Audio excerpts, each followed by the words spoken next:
Itong second step naman po, if na-lock yung account nila, so kailangan po siyang i-reset or na-expire yung password. So same procedure po.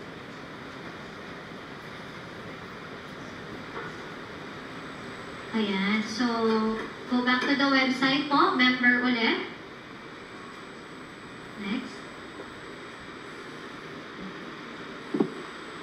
So, dun sa baba po ng login page natin, forgot user ID or password. So, no need to visit the SSS branch po, no? So, on our computers or mobile phones po, pwede po natin gawin yan. So, pagka-click po niyan, lilitaw po itong dalawa. So, may registered email address, security question. Mostly po ginagamit yung unang option. Kailangan updated po yung email address natin on file kasi kailangan natin ma-receive yung link dun sa resetting option. Next po. So, i-enter lang po yung SS number or CRN number and then enter the CAPTCHA po dun sa baba. Submit.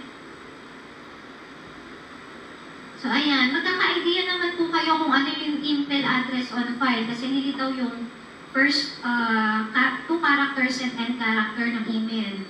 Then, once po ma-receive yung email, i-click lang po ulit yung clicking here para makapag-set ng bagong password. Next slide, please. Ayan. So, ganyan po yung itsura ng email. So, i-click lang po yung kulay blue.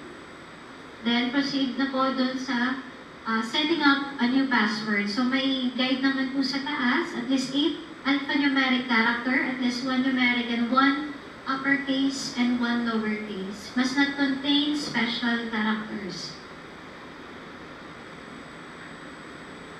So, yan. If you haven't received an email from SSS, check niyo po yung sa spam folders. New password will expire after 6 months. Kung hindi man po kayo makapag-change ng password after 6 months, automatic naman po, pagka-login nyo sa website, magpo-prompt siya ng change password.